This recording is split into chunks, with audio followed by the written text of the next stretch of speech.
Naruto felt the warmth of the sun on his face as he admired the mesmerizing shades of green before him. The lush trees danced gracefully, with the soft breeze blowing in from the south. The crystal sky extended far into the distance, rimmed with a black outline. He observed the ominous, dark shadows in the horizon that told of rain and fateful findings. He was close, he thought. He would probably reach his destination by tomorrow evening, and then he would once again enjoy the comforts of civilization. Naruto stretched his arms to relieve the tense and tired muscles that were results from long travel. After his stretch, Naruto slowly continued his trek along the dirt path he had been following for well over a month now, his thoughts focusing on the events that had transpired in his village over a month ago. He recalled stepping into the Hokage office that eventful morning when Kakashi had summoned him. The Rokudame Hokage had seemed to be exhausted then. Throughout the majority of that conversation, Naruto remembered wondering if he was going to be that tired when his time came. "I have a mission for you," he announced as soon as Naruto had approached his desk. It will be considered S-class, but not because of difficulty, more due to how long it will take you." He shifted some papers and waited for the blonde's response. Normally, Naruto would have been ecstatic at the prospect of the words class, but at the time he was quite taken aback by the brevity of his situation. Kakashi-sensei, this is a little sudden, yeah." The dull glimmer in his mentor's eyes that day still left Naruto reeling. "Do you not think you're capable of such a mission?" "Well, no, but you haven't even explained. You'll be traveling across the nations," Kakashi added with no semblance of concern for cutting the young man off. "It's about time for you to get ready to become Hokage. I certainly can't train you myself, so might as well let the world do it for the both of us."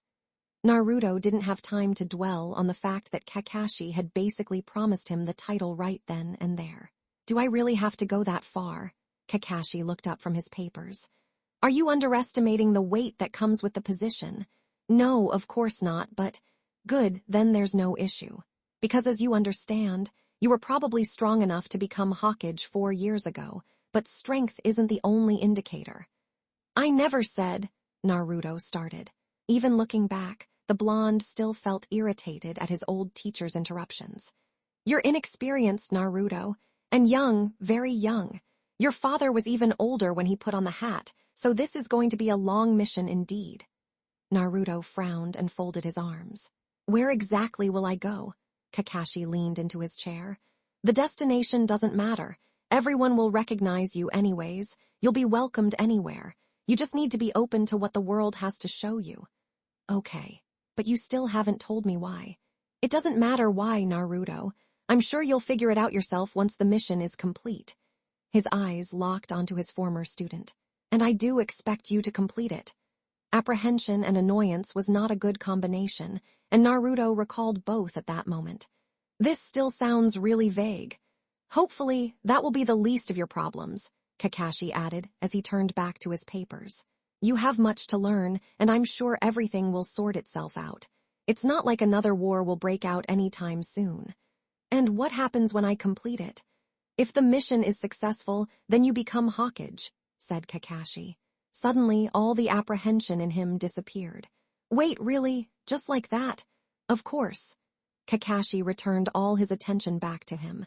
"That's why I hope you understand the importance of this mission. Now then, when can you be ready?" The excitement in him was too much then. He wanted to start immediately. The irony of time being the ultimate obstacle to his goal was lost to him, and his impulses were taking over. "Today." "No, wait, I'll need to pack up and say goodbye to everybody first tomorrow," Kakashi chuckled. Naruto didn't realize how much he was going to miss that sound. "I think you can spare a few more days, yes. For the sake of the whole village, I think they'll need some time to cope with your departure. Go on and prepare. You got all the time in the world." Naruto ran out of the office shortly after Kakashi had said that, an eager grin plastered on his face. Unbeknownst to the war hero, the Hokage kept the main reason for the mission to himself for now. He would tell him when he was ready. The more Naruto thought about leaving as the day of his departure came closer, the more he became restless about actually leaving the village. He became detached from the village in many ways in recent years. He hadn't felt a challenge in years, and while he enjoyed not having to worry about his loved ones getting hurt, he felt hollow. Naruto wanted to have adventures again. He was a young man, full of potential and energy, and until he became the Hokage, he did not really see a reason to be in the village. Naruto greatly admired all his friends and felt physical pain when he knew he could do nothing for them. But they would be fine even if he left them for a while. He would find something during his adventures that would give him cause to feel a part of the life he wanted. He was sure of it. The night before Naruto was to leave the village, he went to speak with his longtime friend, Sakura. Sasuke still had not returned even once since he had left to investigate the origins and knowledge about Kaguya, leaving the smitten, pink-haired Kunoichi all alone. Naruto had given up his pursuit of trying to win her affections for him some time ago. It was not an easy decision for him to have made, but he knew it was crucial for him to protect his heart. The young woman loved his best friend with all her heart, and he had concluded the sooner he realized that the easier the transition would be for him. Naruto found Sakura standing over her balcony that night, staring thoughtfully at the village lights below her. Naruto silently jumped up to the balcony where she was located and sat on the ledge next to her, looking over the village. Sakura gazed at him from the corner of her eye and smiled softly. Naruto didn't like the sorrow behind that smile. It was a sliver of melancholy thrust into the porcelain he had known so intimately. It made him feel powerless, as if nothing he could do would aid it. "I'm guessing this means you're leaving soon," she asked. Naruto looked down at the artificial lights that almost mirrored the stars shining above in the dark sky. He sighed slowly. His breath was low, and his words flowed into the open air. "Yeah, tomorrow morning." Sakura nodded and rested her head on the ledge in front of her. She had to say farewell to another person close to her, and he was aware that must have been terrible for her. Naruto knew he was taking the mission to help himself, but he secretly hoped he would come across Sasuke during his travels. If he did, he promised himself he would tell his friend to go back to Sakura. The girl had been waiting 4 years for her love already, and she couldn't wait much longer. Naruto had tried to be there for her as much as possible, but often he felt he was simply distracting her from it all. She deserved better. Naruto's own love life after the war had been virtually non-existent. There were many women who were captivated by the handsome blonde, but he had always politely refused their advances. At first, he had been completely clueless to all of them, considering his old habits, but he had grown substantially in the last couple years and had learned how to handle their affections appropriately. Somehow, this seemed to only increase the drive of the women's resolve and turned into almost a competition to see who would win over the war hero first. Hinata Hyuga had gotten closer than anyone else and had managed to score a few dates with the powerful fighter. She had eventually confessed her feelings to him, but in the end, her love was left unrequited. The reason for Naruto's refusals were not because of prudish intentions. At first, it was because of Sakura and his feelings for her, but eventually it was his uncertainty towards love that affected him. He hadn't met a woman yet that could entice him or make him want to pursue after her. Whenever he was asked to explain what he meant, he found it to be rather difficult. His usual response would be, "I just haven't found the right person yet." It wasn't a lie, but it wasn't the complete truth either because it wasn't the most accurate description of what he actually felt. Naruto was pulled from his pensive thoughts when he heard Sakura sobbing next to him. His eyes widened with surprise at seeing her in such a broken state. It was at times like this Naruto felt like he didn't really know Sakura at all. She always seemed so distant and lost to him, as if his words would only be meant with emptiness. Naruto had concluded he just was not the man to do it. It had saddened him to decide that, but he knew it was for the best. Despite all of this, Naruto put his arm around her, and she quickly embraced him. They had each other in that moment, and that felt like it was enough. When Sakura had stopped crying, she had looked up at him with ruddy, tired eyes. "Come back soon, okay?" Her whispers were dull and muffled under the pale stars. Naruto smiled softly and brushed a hand against her tear-stained face gently. "Okay," he whispered back. Naruto left a few minutes after that. That was the last time he had seen her. The next day, Naruto said goodbye to everyone else. Every single person in Konoha had gathered at the village gates to express their gratitude for their hero, and share their farewells to him. They showered him with gifts and praise as he passed all of them to reach the gate that day. Young women cried, and the men shouted with pride at knowing him. If there had been anything that would have given him pause to wonder if he should have left, it was the sight of all his friends in the state of reluctance. They all stood there next to the village gate with mixed expressions. Shikamaru tried to act cool and disinterested about his leaving, but Naruto knew he was having a difficult time. Rock Lee was bawling uncontrollably that day until Naruto told him he would be much stronger when he returned, which had caused the Taijutsu master to become overly driven for the next year or so. Ino gave her regards to Naruto and didn't seem to be particularly bothered about his leaving, at least outwardly. Sai was strangely anxious about Naruto's journey, but with a few kind words from the young hero, he appeared to be in a better mood. Choji gave Naruto a pat on the back and told him to come back stronger than ever. Tenten said to make Neji proud and to remember who his friends were. Kiba gave him a thumbs up and mentioned he would relinquish the title of Hokage to Naruto when he returned. Naruto grinned at that gesture from his friend. Yamato presented the basic pleasantries and fist-bumped Naruto.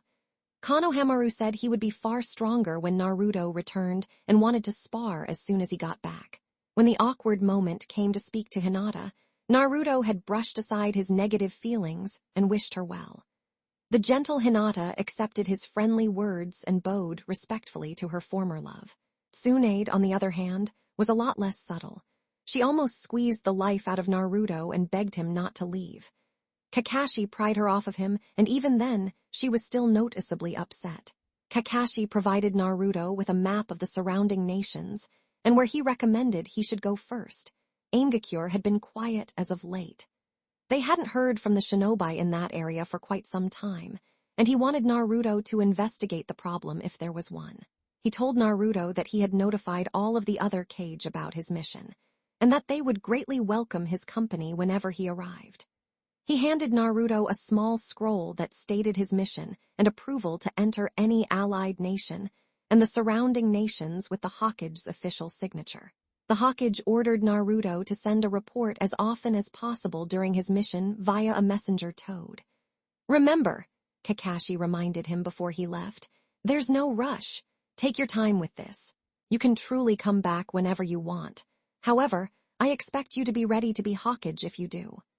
For the entirety of his journey, Naruto never forgot the staidness behind his master's words, nor the intensity in his sable eyes. "If you come back and you're not ready, you can forget about becoming Hokage." Naruto swallowed and felt his resolve burning. "You got it, Kakashi-sensei. I'll be ready." Naruto remembered that day being sunny and bright, a perfect day to travel. Garbed in black traveling clothes and a brown hooded traveling cloak, Naruto took his first step past the village gate. Naruto strapped his large satchel around his shoulder. It was filled with money, rations, clothes, scrolls, and other necessary items. He waved to his friends when he began his peregrination, and the whole village had waved back and shouted their farewells to the hero until his figure disappeared beyond the western horizon. That had been 40 days ago, Naruto realized with cold discernment. He decided to take Kakashi's advice and took his time in reaching Aimgakure. For an average shinobi that went max speed, they could reach Aim from Konoha within 3 days. For Naruto, with the help of Kurama, he could probably reach the village in a few hours.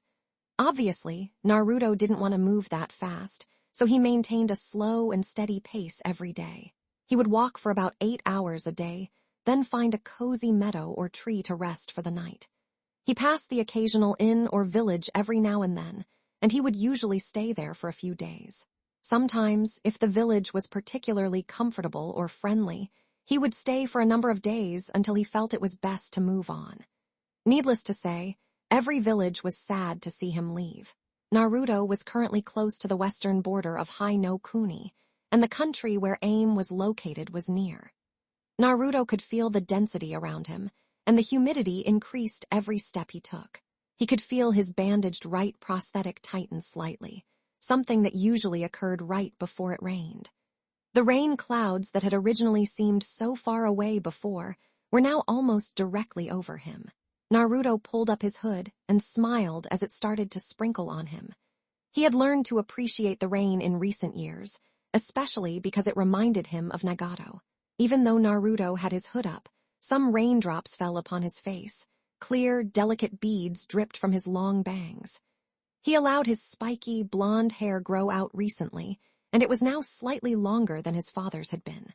He had also grown substantially in height and physique. He maintained a lean yet muscular frame that had earned more than a few stares from the opposite gender. The sun had left his vision about an hour ago, and the night was quickly approaching. The rain became a downpour within minutes, and Naruto scanned the area for some place to spend the night. It was early summer, so the rain wasn't freezing, but Naruto surmised he didn't want to be soaked to the bone all night. He found a large, hollowed-out tree that was still dry on the inside off the side of the dirt path. He crouched down and huddled his body into it. The dead tree was warm and pleasant, and the blonde had no trouble sleeping that night. Naruto drifted off to the sound of millions of raindrops bouncing against the leaves of the forest around him, and he couldn't conceive of a more peaceful melody to fall asleep to.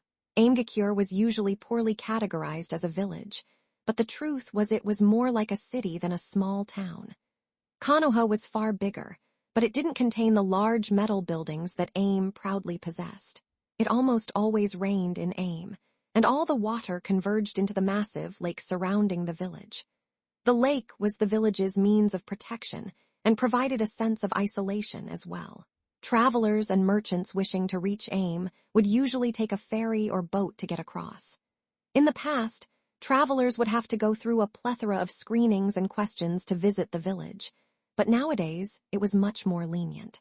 There was a small docking facility on the outskirts of the lake that welcomed, screened, and shipped newcomers to Aim. In the early morning hours, a hooded figure approached the customs building, and the shinobi on duty greeted him in a bored tone. "Welcome to customs," the Aim nin announced with disinterest. The hooded man unveiled himself and smiled at the ninja. Naruto's grin was broad, and his electric blue eyes sparkled brilliantly in the morning rain. Naruto may have mellowed out excessively over the last couple of years, but he was still his cheery, positive self. "Hello, I would like to visit Aim if that's all right." The Aim nin's eyes practically bugged out at seeing Naruto's face. Naruto shouldn't have been surprised, but he did help save the entire world and all of humanity, so it was easy for him to see why he was recognized so quickly all the time. The Aim nin started stumbling over his words as he tried to address Naruto. "Uzumaki-san, of course, you may be allowed to visit." The ninja was unsure of where to put his hands all of a sudden and settled with saluting Naruto. Naruto gave him a curious expression but flashed him another smile. "Great, I'll be going then." Naruto's voice rang merrily as he strolled towards the surface of the lake. The shinobi peeked his head out the window with surprise. "Where are you going? The dock is that way," the Aim nin yelled as he pointed to the right of where Naruto was heading. Naruto just waved and hollered back. "It's fine. I don't need a boat. I can walk." The shinobi just stared in marveled awe as he saw Naruto casually cruise on top of the water. Ninja had done it before, of course, but the way the hero carried himself provoked a sense of respect. The Aim nin slowly came to realize he may have met the strongest shinobi in the entire world, and he didn't even go through the proper security checks with the hero. He should probably notify his officers about the meeting he just had, he thought to himself as he ran off in search of his captain. Naruto didn't really recognize the fact he was walking on water when he did it. It had become second nature to him years ago and was as simple as walking on land. He could easily skate across the water if he wanted to, but again, no rush. He loved taking his time now. After living most of his life always hurrying and never stopping to ponder, Naruto had learned to savor every precious moment he was given. Naruto ventured farther out, and when he was about halfway across the lake, a high-ranking Aim nin slowly emerged from the murky liquid below. The war hero didn't falter at the sight of the random shinobi, because he had sensed his presence ever since the ninja had plunged into the lake several minutes ago. He didn't detect any danger nor ill intent from the officer, so there was no need to be on guard. When the officer broke the surface in front of him, Naruto bowed respectfully to the man. The mental voice of Sakura's ravings about his lack of etiquette was a great reminder to keep his manners in check. "Good morning," Naruto stated cheerfully. Over the last few years or so, Shikamaru had been helping Naruto with observing people's habits and subtle consistencies to get a read on their mental condition. He had followed his friend around the village and learned from facial expressions of people and how they carried themselves. Shikamaru told him that most individuals, including Shinobi, gave away much more information through their body language, tone of voice, eye contact, hand movements, and posture than they ever did through their words. The officer currently in front of him was stoic and slightly on edge. Naruto could tell the shinobi was confused and apprehensive about him being there. His face was stern and gave away nothing, but there was another feeling the officer was showcasing through the soft convulsions of his hands: fear. Naruto smiled as wide as possible, so he didn't increase the man's fright. He knew his smile was excellent at setting people at ease. It seemed to work because the shaking halted when the officer spoke back. "Good morning, please state your name and business." The officer had a matter-of-fact tone with no faltering in his words. He clearly already knew his name, but Naruto decided to play along. "Naruto Uzumaki," he stated. "I am presently on a mission by the Rokudame Hokage. Please read this." Naruto pulled the scroll Kakashi had given to him from an inside pocket in his cloak.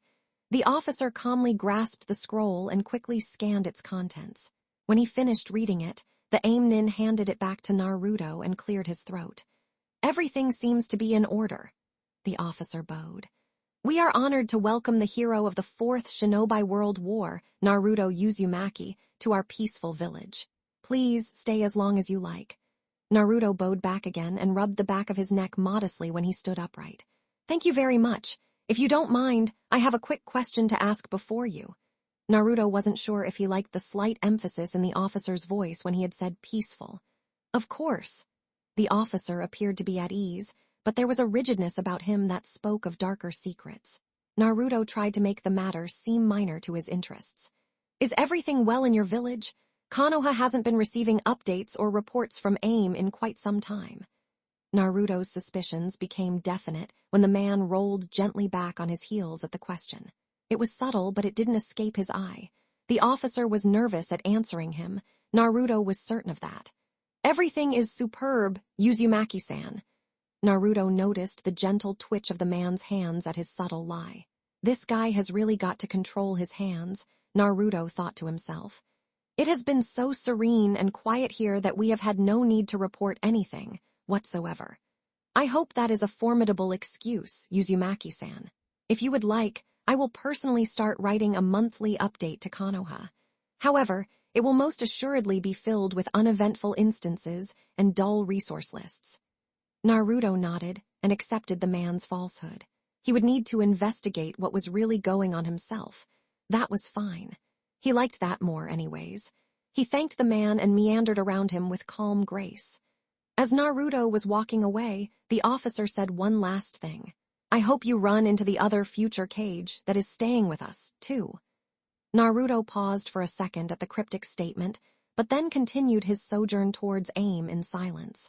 For the rest of the way across the lake, Naruto contemplated the officer's words. Another future Kage. Did that mean there was a shinobi from one of the other nations on a similar mission as him?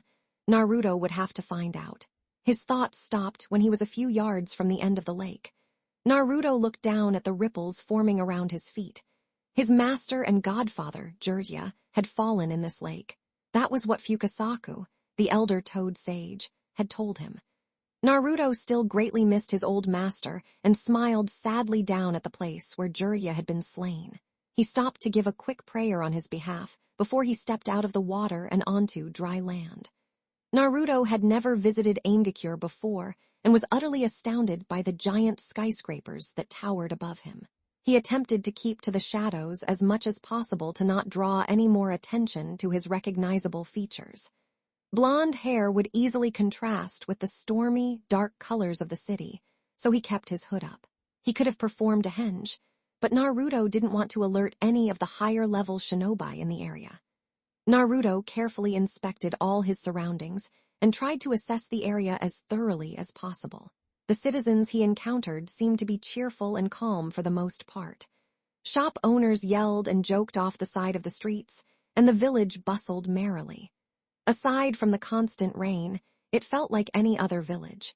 He would need to stay here for a while longer to find the source of the anxiety the officer had possessed during Naruto's questioning. After an hour of traversing through the village, Naruto noticed a small restaurant at the corner of one of the larger buildings. He decided on satiating his growing hunger and taking a much-needed break. Naruto stepped into the bar and dropped his hood. Luckily, there was hardly anyone attendant in the little restaurant this morning. Naruto observed a few strangers eating a late breakfast and a lone hooded figure sitting at the bar counter. Naruto casually sat down at the bar, next to the hooded patron, and relaxed his tired leg muscles as he beckoned over a server. The server came over and took his order. Naruto asked for some tea and a steaming bowl of ramen. It had been much too long since he had enjoyed his favorite dish. He was beyond ecstatic when he saw that it was a choice on their front menu. After the server wrote down his order and departed, Naruto looked to his left and observed the stranger next to him. He realized they were drinking some sake out of a small cup and widened his eyes marginally in disbelief. "A little early for alcohol, isn't it?" Naruto inquired with a sardonic tone. The hooded figure must have noticed him for the first time because they shifted slightly and mumbled something. The light pitch of their voice told Naruto that it was a young woman underneath the cowl. "Not if you can handle it," she retorted. The woman's chide carried a hint of aggression, but it was mostly comprised of effrontery. At that moment, the woman unveiled her hood and gazed up at Naruto with a playful glint in her eye. The glint quickly disappeared once pure surprise replaced it. Her mouth gaped open and her pink, pupil-less eyes widened greatly. "Naruto Uzumaki," Naruto looked at her quizzically. There was only person he had met in his past that had those mesmerizing eyes. She had grown her hair out since the last time he had seen her, and her Iwa headband had been discarded. "Kurotsuchi," Naruto blinked in hesitation, then smiled brightly. "Wow, it's been a while, huh?" Kurotsuchi closed her mouth and felt her face get hot in embarrassment. She was talking to the hero of the Fourth Shinobi World War and had lost her well-known composure for a second. She was also amazed by how much Naruto had grown in the last 4 years. His face was more pronounced and masculine. The rest of his body had filled in as well, and he was nothing short of a strong, handsome man now. Kurotsuchi took a deep breath and tried to collect herself. She was not going to lose her pride by speaking to a pretty face, but she still wanted to have a little fun. "It certainly has, Uzumaki. And why have I been blessed with your presence in AIM this morning?" she asked calmly. Naruto was unsure as to why, but he found the small smirk on Kurotsuchi's mouth to be quite delightful. He fastened his cerulean eyes to hers and attempted to mirror her expression. "I just happened to be passing by, and I believe I'm the one who has been truly blessed this lovely morning, young lady." Naruto was thoroughly enjoying himself, and he could tell Kurotsuchi was too. They were fighting a battle of wits, trying to obtain information that neither were willing to give up easily. It was a shinobi thing. She didn't waver at his charm. "We're rather far from Konoha, aren't we? It's a little odd to see someone of your status skulking about." She kept her voice loose with a ring of ardor laced within. "Yeah, it's odd, but I wouldn't call it skulking. I prefer checking out. Also, if I recall correctly, Iwa is only a few days away, too." Kurotsuchi narrowed her eyes slightly but kept the smirk.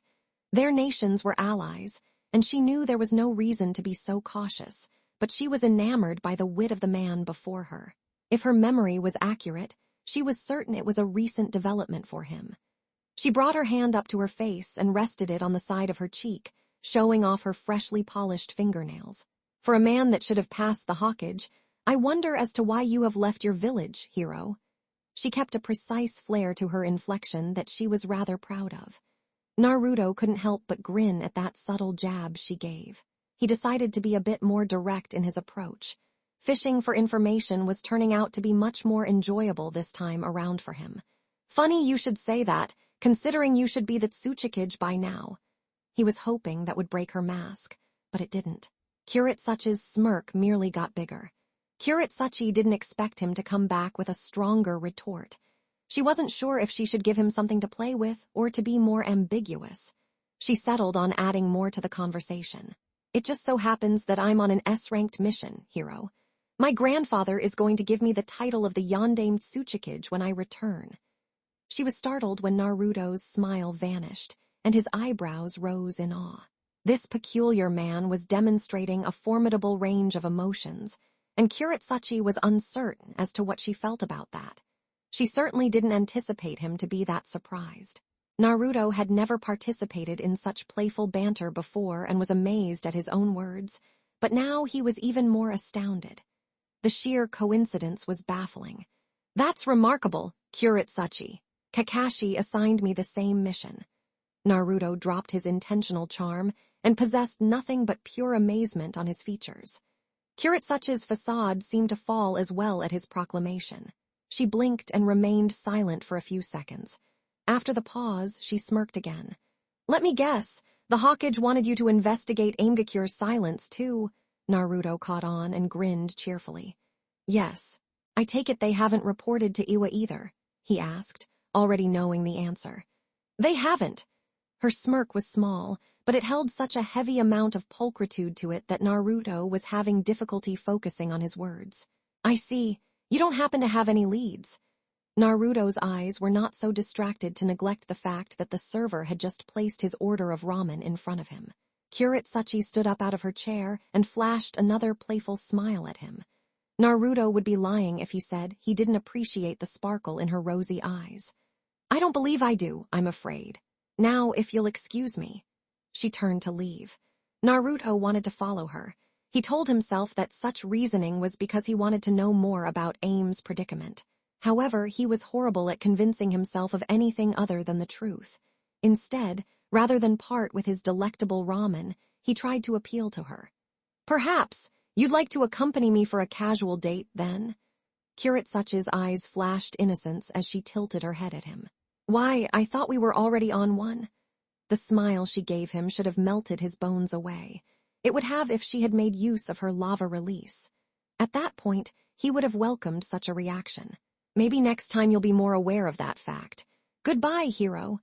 With that, she was gone. Naruto looked back at the spot where she had departed and couldn't seem to wipe the large grin off his face. He ate his anticipated meal in silence, and then asked the server where the nearest inn was. As Naruto was crossing the drowned street towards the small in a few minutes later, he reflected on the gorgeous woman he just encountered as the heavy rain fell upon his strong frame.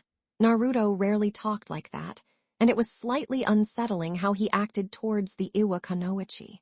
He was not ashamed of his words, but he was wary of them. Naruto remembered Kurotsuchi had appeared to look like a boy with her hair and figure 4 years ago, but today she was very much a woman in his eyes. Her features had filled in, and Naruto recalled she was wearing red nail polish. Her beyond shoulder-length haircut and her laughing, salmon-colored eyes enthralled the young blonde. He liked the way she smirked and exchanged verbal swordplay with him. He wanted to speak with her more. During the war, he had seen her fight and knew a few basic details about her, but he knew even her grandfather better than her, and that fact perturbed him. With these thoughts in mind, Naruto barely recalled walking up to the innkeeper, paying for a room, and climbing up the stairs to reach his temporary lodging. He finally noticed he was standing in front of his room and swayed his head to shake away his daze. He stepped into his room and closed the door. The accommodation was furnished with a small coffee table, a hardwood desk and chair, a twin-size bed, a small restroom, and a dresser. Naruto shook his somewhat damp hair and fished a scroll from his satchel before dropping it to the ground gently. He threw his cloak aside and sat down at the hardwood desk. Naruto opened the scroll, which was blank, and began writing a message to Kakashi. The scroll gave a general report of the last few days and spoke of small details concerning mundane yet meaningful events. In the last paragraph, Naruto mentioned his suspicions concerning Aime's status and how he would continue his investigations promptly. He also added the confrontation with Kurotsuchi and asked if the Hokage had known any information about her peculiar mission. He signed the scroll at the bottom and summoned a messenger toad to bring the message to Kakashi. After the toad vanished in a poof of white smoke, Naruto leaned back in his chair and pondered more about the beautiful, young woman he had confronted that day. It was still midday, but Naruto felt surprisingly fatigued already. He rested his eyes for a moment and decided he would not mind seeing a certain pair of soft, pink eyes again in the near future. The rain battered against the glass of the window, and the dissonant noise disturbed the tranquil quality of the quiet room. Naruto awoke to the sound of the rain, and he recalled falling asleep to it as well. It certainly does rain a lot around here, he thought as he took his bearings. Sometime during the night, Naruto must have fallen onto his bed because he was currently sprawled upon it, still garbed in his travel clothes. He sat up and examined the window next to his bed. It was colored silver by the fresh raindrops and was slightly paled by the late morning light. He was fairly certain he had slept for a whole 24 hours. He didn't know he had been so tired and chuckled inwardly at himself. After Naruto showered and was fully dressed, he went to the innkeeper at the front desk and paid to stay for a few extra days. The innkeeper looked up at him suspiciously. She was a frail, old woman who seemed to be rather prudent in her methods. "You look oddly familiar, young man," she said as she peered up at him over her cloudy eyeglasses. Naruto rubbed the nape of his neck and smiled sheepishly. "Yeah, I get that a lot." Naruto lifted his hood up and covered his head to conceal himself from anyone else who might find him familiar. As he shuffled through the flooded streets, he pondered what should be the next step in his investigation. He needed to find some more intel about what was happening in AIM. He surmised he would most likely be not receiving any additional information from any of the high-leveled shinobi in the village concerning the events of yesterday morning. Perhaps he would have better luck with someone of a lower rank. Fortunately for him, he found his target a few minutes later, a lanky genin traversing through the streets alone. The genin seemed to have a lackadaisical attitude about him as he swung his arms about in a careless motion. Naruto trotted behind him, allowing his steps to be a little too loud in hope of the genin taking notice of him. The genin turned around and looked with conjecture at the blonde. As he got within an arm's reach of the lad, Naruto noticed the orange sash around the boy's left arm. Naruto's grin was massive and genuine at seeing his favorite color. He had changed his wardrobe to black to ensure his mission's security, but he had missed his old clothes greatly. He promised himself if he found a suitable article of clothing that was orange during his journey, he certainly wouldn't neglect the chance. "Good morning." The genin seemed to be slightly nervous at speaking to the tall blonde man in front of him, but he didn't seem to recognize who he was. Naruto had discarded his headband and left it back in Konoha, so unless a person recognized him outrightly, they would be unable to affiliate him with his village. Nevertheless, his strong features and impressive physique tended to intimidate people. The genin was no exception. "Good morning, citizen." The boy's greeting was laced with anxiety. Naruto tried his best to be polite, but he didn't want to dance around his investigation. "If you don't mind, I was wondering if you could help me. Has there been anything odd happening in this village lately?" The genin immediately began to shake and fidgeted with his fingers uncontrollably. "Oh, UMSO, you're a foreigner. I'm sorry, but I don't know what you're talking about."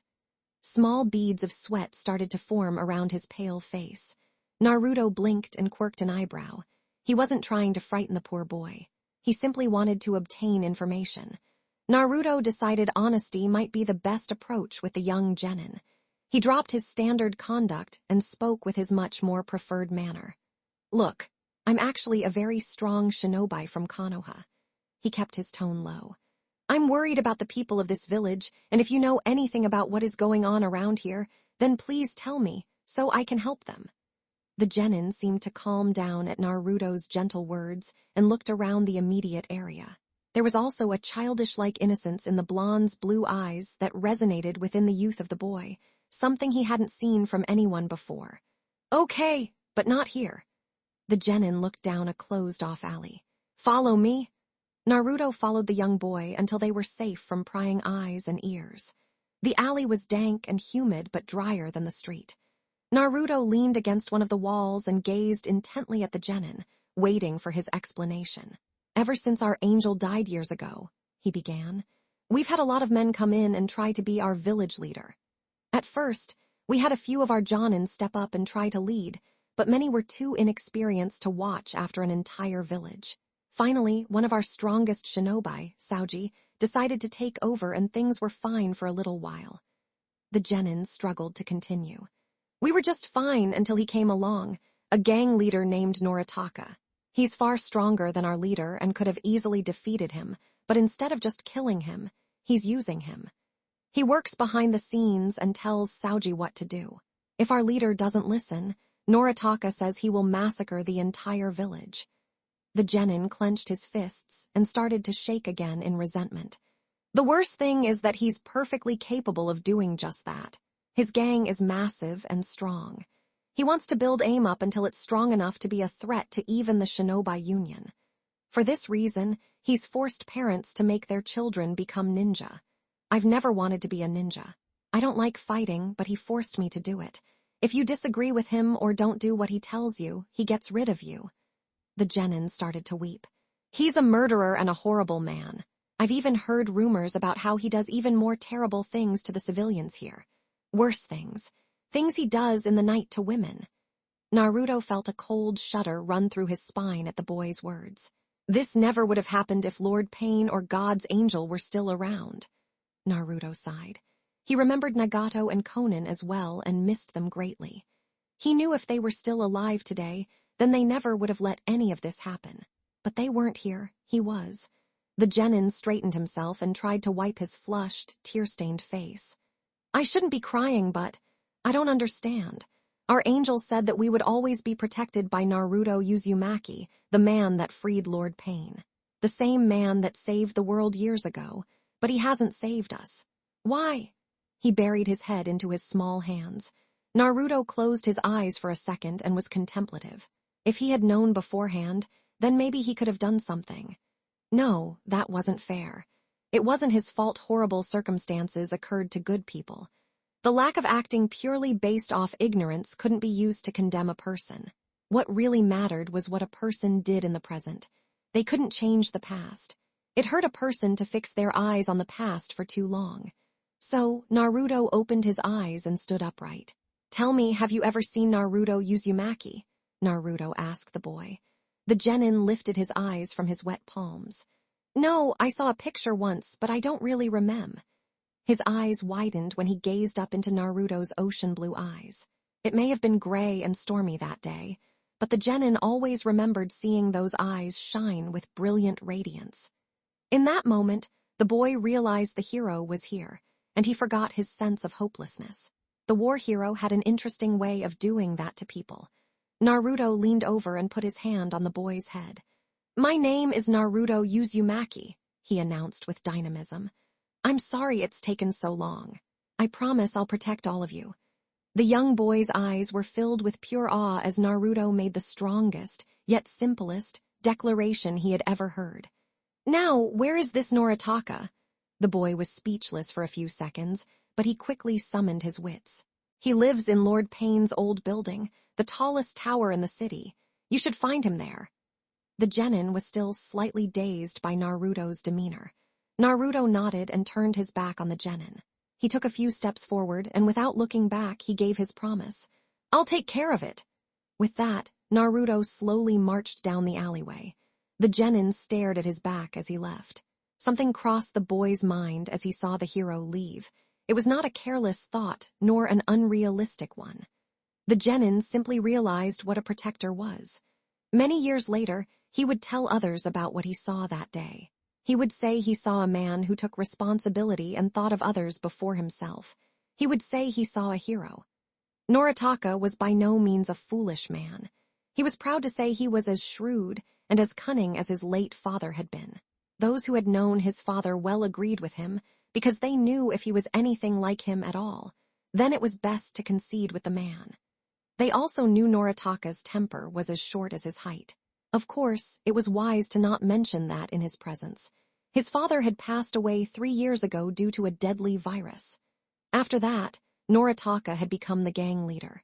For some time, Naruto's gang had moved and robbed like common bandits in the wilderness, until they had stumbled upon AIM. At the time, the village's shinobi forces were small and weak, while their leader, Saoji, was still unfamiliar with his new role. Noritaka took advantage of this and overwhelmed the young Jonin. The man was by no means weak either. In fact, he was quite sufficient in Kenjutsu and Earth Release. Unfortunately for Saoji, Noritaka was better. Instead of simply killing Saoji, however, after he had defeated him, Noritaka concluded to lead the village in the shadows.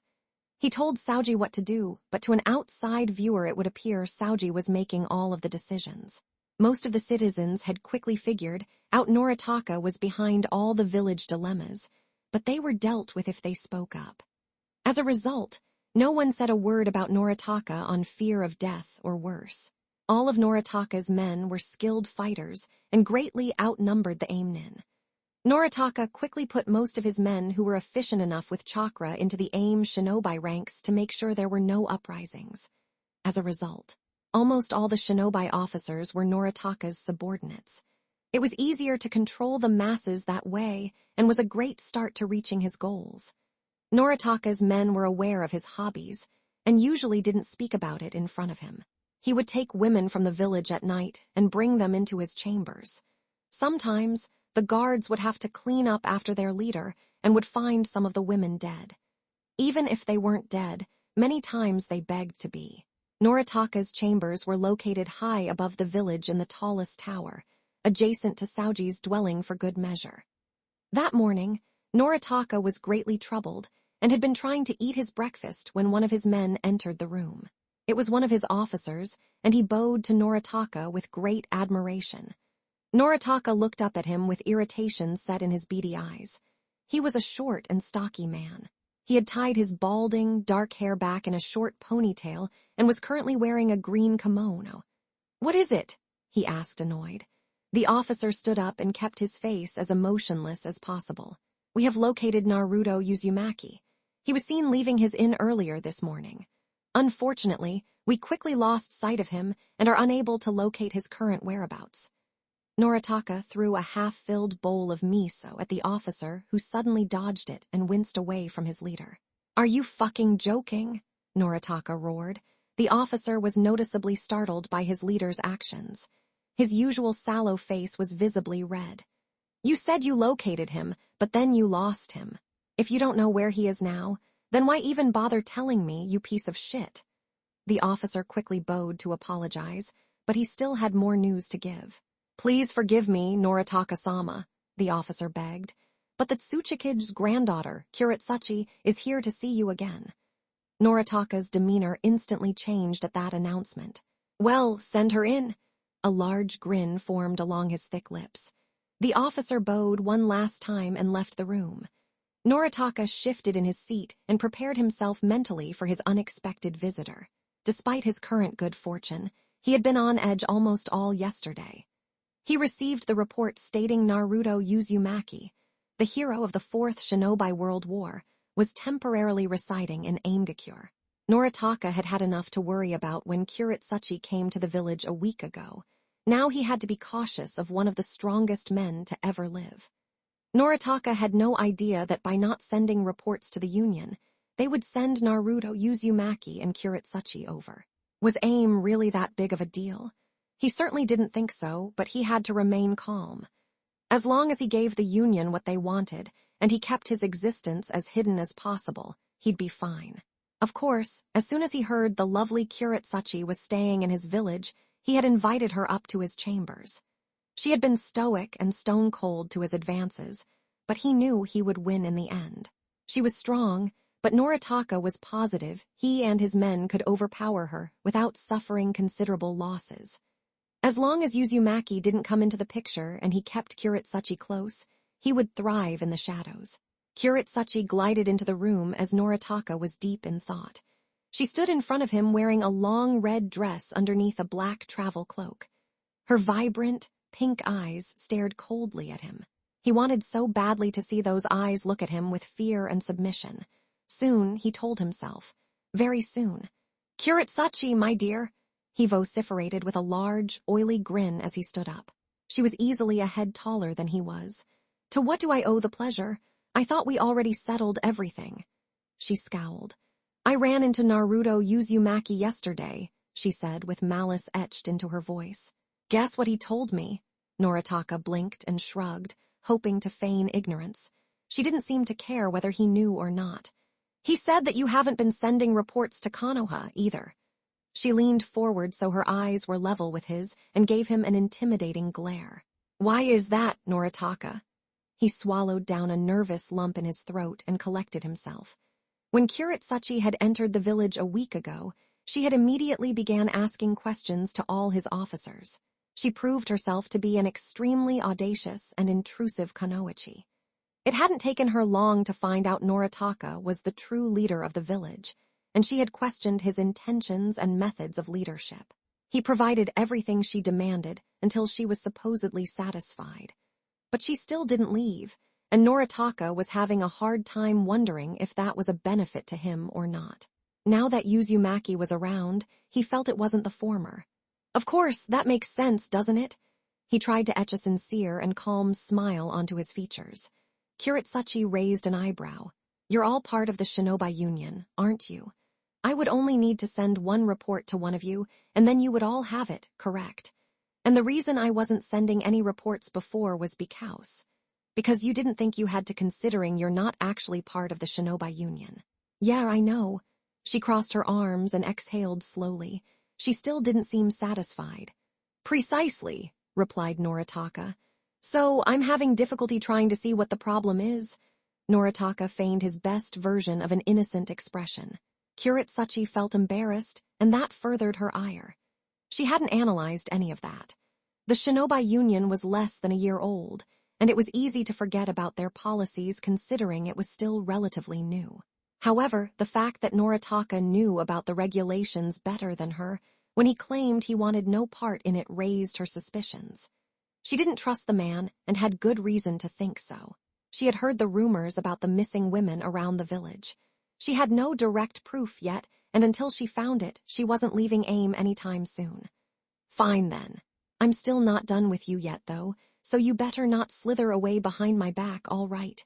Noritaka expressed a fulsome grin. Where would I go, my dear? Please, if you require anything else from me, don't hesitate to ask.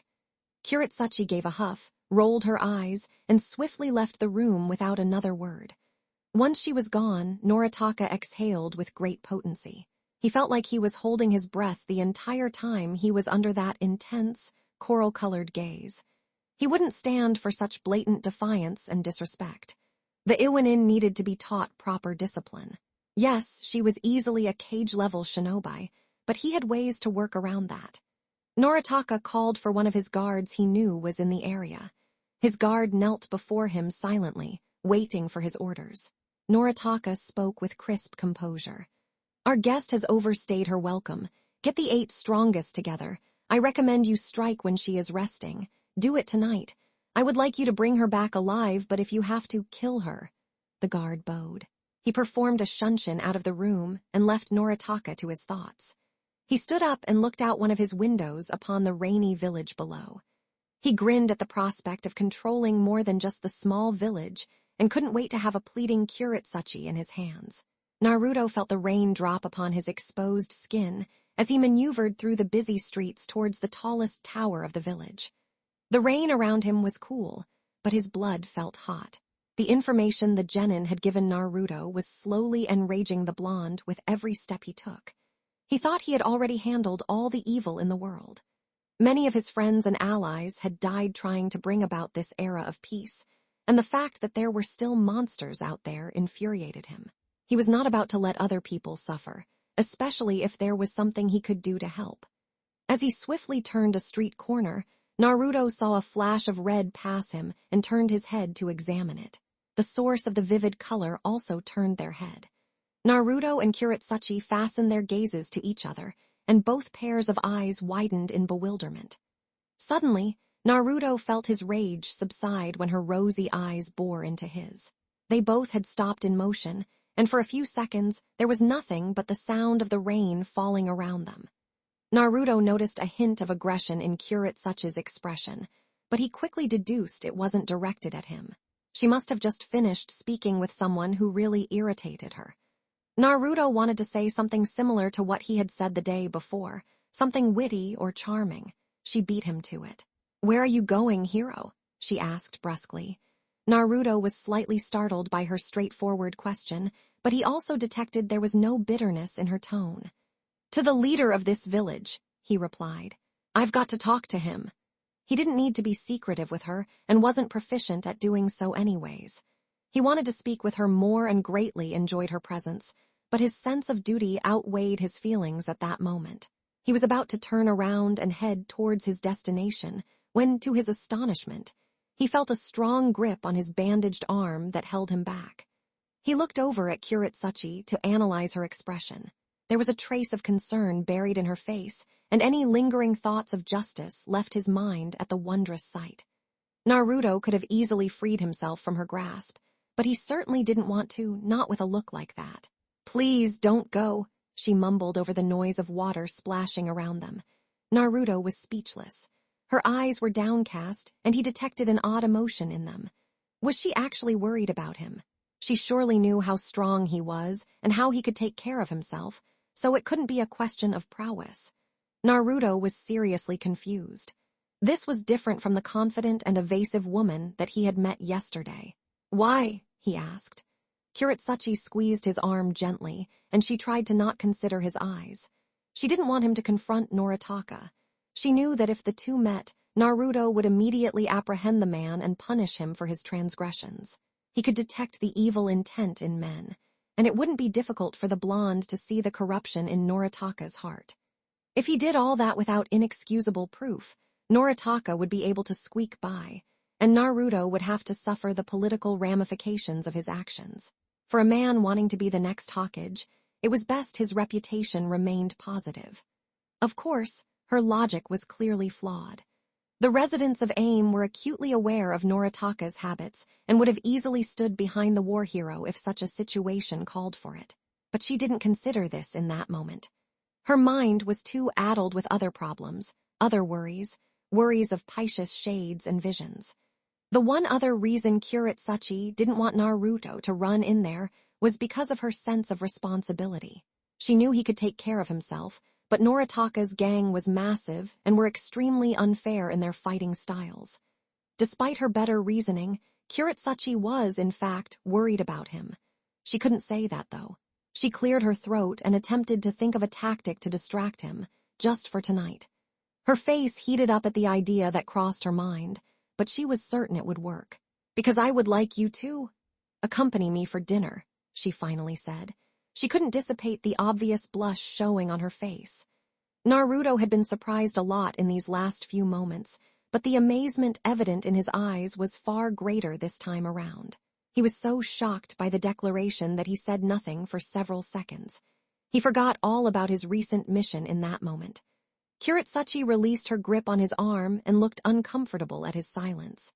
This action broke him out of his stupor. Of course, he answered. Why in the world was he agreeing to such a horribly timed date? Many years later, Naruto would look back in reflection at this meeting where he learned something rather miraculous about females. When they wanted something bad enough, they typically got their way. The blonde needed to save the village, but a beautiful woman was requesting his company. He blinked. Where would you like to go? Kurotsuchi looked across the street at a ramen stand, and she pointed to it. What about there? She saw a wide grin form around Naruto's face. Maybe one quick meal couldn't hurt, he thought. He nodded happily, and the two shinobi strolled side by side to the small stand. They passed under the stand's banners and took their seats at the counter. After announcing their orders to the ramen chef, he retreated to the back, and they were left alone. Naruto was still slightly dazed by Kurotsuchi's invitation to dinner and was having trouble deciding what to say to her. He looked over at her with the corner of his eye. She was looking straight ahead and appeared to be unsettled about their current situation. Naruto was unsure about her intentions, and he didn't like the sense of uneasiness growing between the two of them with every passing second. He cleared his throat loudly to get her attention.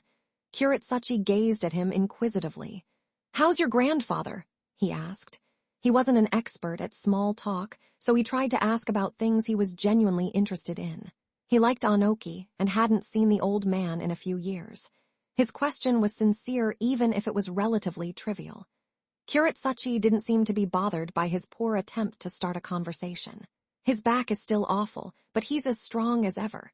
That old man isn't going to die anytime soon. Naruto observed the amused glint in her eye when she spoke about the Sandaime Tsuchikage. He liked talking about loved ones with other people in a positive manner. It was something he could easily relate with. She kept her gaze fixed on him. "How's that Hokage of yours doing?" Naruto grinned happily at the thought of his sensei. "He's great, super busy, but still very healthy. Konoha is fantastic, and they're really enjoying the peacetime. The Shinobi Union has been really helping the economy now that all of the Shinobi are working together." Kurotsuchi nodded and looked up at the chef who had set down the 2 orders of ramen in front of them. "They thanked the chef," said Grace, and began to eat their dinner. They ate in relative silence for some time, with a few questions and answers strewn about between the 2 of them. "How did you know that I had a deep love for ramen?" Naruto asked, after the conversation ebbed into a more carefree tone. Despite his enjoyment over the pleasant meal, the apparent danger of the village was still in the back of his mind. Kurotsuchi's eyes widened a tad at the question, but then a gleeful smile formed around her delicate lips.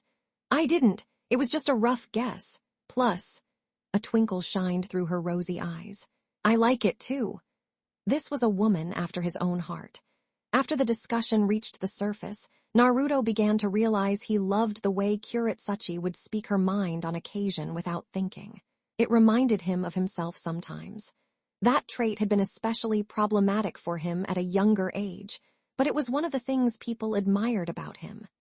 After their bowls were emptied and the ramen chef was paid, the 2 shinobi left the ramen stand. Naruto looked around the rainy environment and noticed it was already past dusk. He was losing time. There were lives on the line. But his selfishness, not an eccentricity he particularly considered, stopped him when Kurotsuchi gave him a small smile. He decided on handling Noritaka after escorting Kurotsuchi back to her quarters. She had agreed to his proposal, and the 2 of them set a slow pace towards her inn. Along the way, Naruto turned his head and looked at her. He felt like he still barely knew her, and that bothered him. Their conversations had been simple and light, and he wanted to change that. With the sound of their feet splashing into puddles and the mudded water forming around them, Naruto asked, "Why do you want to be the Tsuchikage, Kurotsuchi?" She didn't seem to be startled by the question, but she did take some time to respond. Eventually, her eyes glazed over. "I remember what you told Obito Uchiha during the war, along with every other member of the Shinobi Alliance, about how a Kage is not only the strongest Shinobi in the village, but also the one who cares the most. They are the one who is willing to go with their comrades into the unknown. I realized then that was what I wanted to be, too." She looked up at him, and a sincere, warm smile enveloped her face. "Basically, you inspired me, Naruto." Naruto felt the impact of that smile, and it was mesmerizing. "I'm glad," he remarked. "That's a wonderful reason. I think you're going to make a great Tsuchikage, Kurotsuchi." Kurotsuchi turned her face away from him, hoping to hide her creeping blush. She thanked him as they reached the entrance to the inn she was staying at. She gazed up at him once again and bowed slightly. "Thanks for accompanying me to dinner and escorting me here." She kept her tone polite, but didn't see a need to cover up her gratitude for his company. She had forgotten all about her initial reason for inviting him. Naruto grinned. "You're welcome, Kurotsuchi. Let me know if you need me for anything else. Have a good night." He made his way down the road and waved to her. Kurotsuchi gave a small wave back as she retired for the night. "Night, hero." Naruto had a large smile on his face as he stepped through the rain. His mood was bouncy, and he felt exuberant. He was in such an elated state that he almost didn't notice a small dog on the side of the street. The messenger dog barked at Naruto, and he looked down to realize it was one of Kakashi's summons. There was a small scroll in its mouth, and after he reached down and took the scroll, the dog vanished in a cloud of smoke. Naruto found a nearby awning to read without getting the scroll wet and opened the message to read its contents. "Dear Naruto, your report seems pretty standard, and I appreciate the information. Keep up the good work. I'm glad to hear that you made it to Aimgakure. The intelligence you provided about your suspicions regarding the village should be further investigated. As for the Tsuchikage's granddaughter, I had no idea she was on a similar mission. The Union failed to enlighten me on that fact. They also should have told me they already sent Kurotsuchi to investigate AIM. Sorry about that. We're still trying to perfect our communication methods. Apparently, Anoki is just as shrewd and calculating as you would expect him to be. I had been hoping I was the only one to suggest a great plan, but I guess that old man thought of the same thing. Originality isn't my strong suit, I guess. Report back when you can. Sincerely, Kakashi Hadake Rokudame Hokage Naruto smiled at the Hokage's professional yet personal writing. After he was finished reading, he put the scroll into his satchel. He was about to head back to his inn when he felt something odd. He detected a presence above him. He concealed himself underneath the awning and waited for the person to move. It seemed they didn't know he was there, and moved over to the building next to him. Naruto silently jumped up to the top of the building and hid behind some wooden crates. Crouching a few feet in front of him was a masked shinobi covered all in black. They had a wireless radio attached to their ear and were speaking to someone over it. Naruto listened in on their conversation. "The target has been dropped off," the shinobi stated over the radio. "The Konohinin walked her back to the inn. He's gone now. She has retired to her bedroom. Once she has fallen asleep, we will proceed with the plan." Naruto narrowed his eyes and balled his fists. It was clear who they were after, and he wasn't going to let their mission be successful. He noticed the AIM symbol on the shinobi's headband. Naruto needed to locate the other shinobi that were surely in the vicinity. He sat down and tried not to move.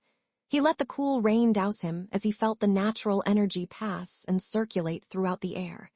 Even in this urban area, there was plenty to work with. After less than a minute of not moving, Naruto opened his yellow eyes to reveal the toad-like irises underneath. He hastily detected there were 7 more shinobi around the area. Each were scattered in different locations, but were still relatively close to him. He quietly created 7 clones, masking their presence with careful precision. He gave each one a minute amount of chakra. He was confident it wouldn't take much. The clones swiftly dispersed off to their respective targets. Once the clones were in position behind each of their targets among the surrounding buildings, they waited for the original Naruto to give the mental order. With the beat of falling rain there to keep his head level, Naruto concentrated and gave the order. Regrettably, one of the clones hit a small can when approaching its target and alerted the nearby shinobi. The AIM nin yelled over their radio, and the assassins were alarmed by the clone's presence. The shinobi near the original Naruto quickly turned around only to see a small Rasengan being pushed into his chest. The AIM nin fell off the side of the building, completely incapacitated. Naruto felt 4 of his clones' memories hit him consecutively. Those 4 had managed to knock out their targets, while the other 3 were having trouble. Naruto performed a shunshin over to the nearest one, and saw his clones sparring with one of the assassins. Naruto had trained his clones to be far sturdier than they were in the past. They could take a punch or two, despite his careful fabrication of the last ones, and were proven to be great replicas of the original. The clone distracted the AIM nin long enough for the original Naruto to throw a nature-enhanced punch into his skull. The shinobi flew into a pile of wooden crates and slipped into an unconscious state. Naruto suddenly felt the memories of the other 2 clones hit him, and he turned his back to find the last 2 AIM shinobi standing behind him. Of course, he had already sensed them. Perhaps, he thought to himself, he should have applied more chakra to his clones. Well, it's not like he was in trouble after all. These guys were not to be underestimated, but his confidence was having a hard time staying still. Naruto ran through the different scenarios and tactics he could use on the 2 of them, but before he could execute any of them, both shinobi fell to the ground dead, with a kunai lodged into each of the opponent's necks. He looked over to gaze upon a soaked Kurotsuchi dressed in an ornate red nightgown. "You make way too much noise, hero," she chided with playful intent. She motioned to her wet nightwear. "Also, you owe me a new nightgown." Naruto shook his head in disbelief and began to laugh. He should have been questioning how he hadn't even noticed her, but instead he was enamored by that smirk she was displaying. This girl was something else.